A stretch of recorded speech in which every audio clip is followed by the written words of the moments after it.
What do I see as highlights of the week in sustainable living? Well, join me next for the debut of Sustainable Living 5 in 5, where I share 5 of my highlights of the week in the world of sustainable living, all in under 5 minutes. Welcome to the debut of Sustainable Living 5 in 5 here on my YouTube channel.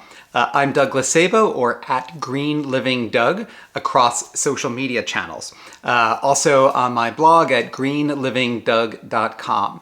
I'm often asked about what do I see given the increased pace of change in sustainable living and the growth in progress on a near daily basis, captured in part in the Sustainable Living blog. Again, greenlivingdoug.com. I'm often asked, what do I see as the highlights? How can I digest it? And well, I thought I can debut this new video format, which is Sustainable Living 5 in 5. So I'm going to handpick 5 highlights from the week and share them with you, not just what the story was, but why I think it's significant, all in under 5 minutes. So if you like this format, then please like and subscribe. I think I'm heading in the right direction this time. Like and subscribe is here. And if you also, I would love to hear your thoughts. So in the comments, please go ahead and add your thoughts on what stories really broke through for you this week. Okay, let's go ahead and get the timer started. Right before we do, the Sustainable Living blog, and I pulled these from different posts from the week. The topics that we covered this week included mobility and electric vehicles, home and design, sustainable travel and tourism, beauty and personal care, food and beverage, a particular spotlight on spirits, as well as apparel and fashion. So a lot to work with, and I'm really looking forward to sharing with you my 5. So I've pulled them out and now ready to start the clock. Okay, the first highlight is under the theme of sustainable home, and it was the news announcement between Sunly Homes and BJ's Wholesale, the wholesale retail club, around a partnership to expand access to renewable energy for home users. So I'm really excited about this announcement, which does cover solar panels, backup batteries, EV chargers, a range of offerings. I'll read from the press release for just a quick moment. So Sunly Home is going to offer whole home solar energy, smart home technology, reliable backup battery power, and EV charging to homeowners at select BJ's wholesale retail locations across the country. The launch will extend the reach of clean, sustainable home energy and enable retail customers to easily access the company's innovative renewable energy products. And so why am I picking this one?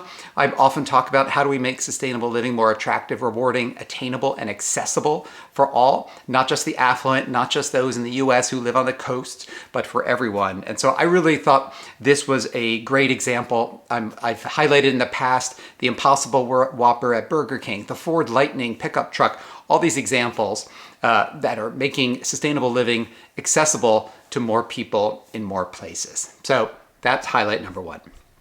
Highlight number 2, in the space of mobility, and I'm cheating a little bit, but it's looking at electric vehicles beyond the personal car. So one highlight out from this week is the story about highlighting this growth of electric vehicles, non-cars, so scooters, mopeds, bikes, and others in India in particular, where the EV revolution has begun.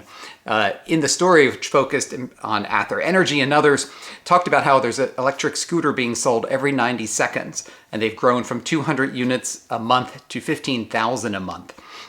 This is the big focus. 80% of all vehicle sales in India alone are of the scooter, moped, rickshaw, tuk-tuk type.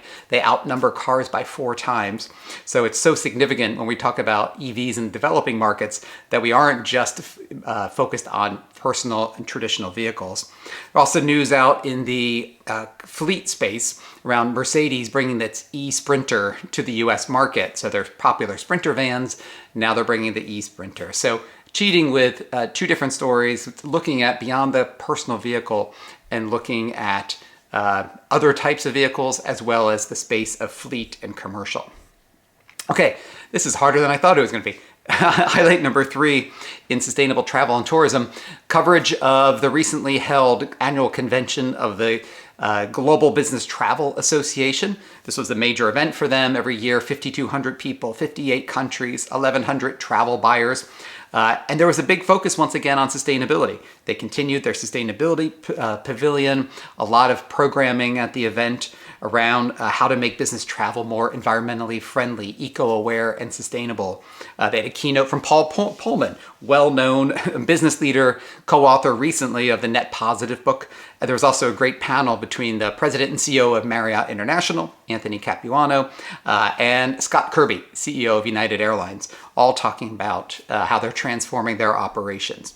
Why significant? Well, we often focus on the leisure traveler and tourist, but the B2B travel space has enormous potential to impact and advance sustainable travel at scale, at speed, in part because of the spend, which some of the hotel brands and airlines talk about how their business travel is 50% of their business from business travelers, as well as the fact that a company can put a top-down edict in place, can scale, can pay and absorb price premiums for green travel options.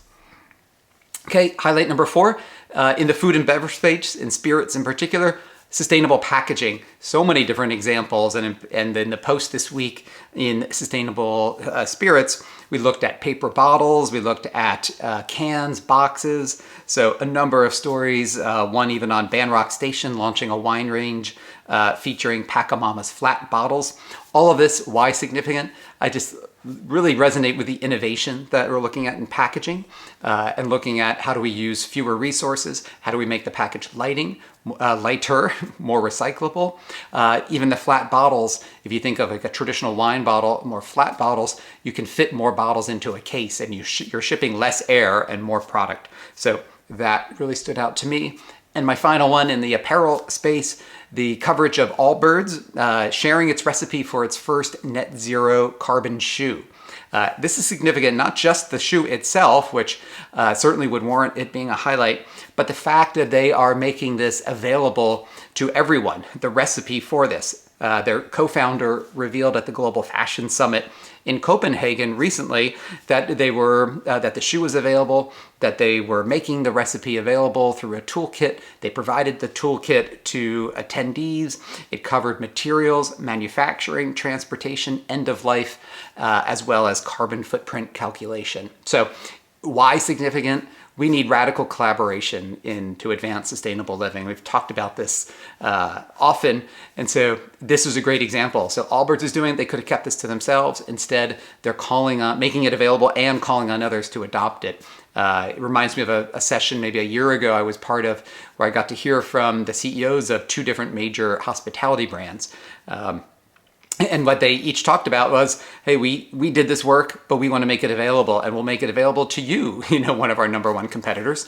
And so I think that's what this world needs more. So I probably completely failed in my 5 under 5, maybe it's 5 under 6 for this first round. We'll do better next time. But anyway, just want to share a few examples of progress in the space of sustainable living. I'm Douglas Sabo, again, at Green Living Doug on social media. Please like and subscribe if you enjoyed this content and want to share it with others. And truly, I invite you in the comments to share what you see as examples of progress from the week that was. I look forward to sharing with you and connecting again next week. So take care for now. Thank you.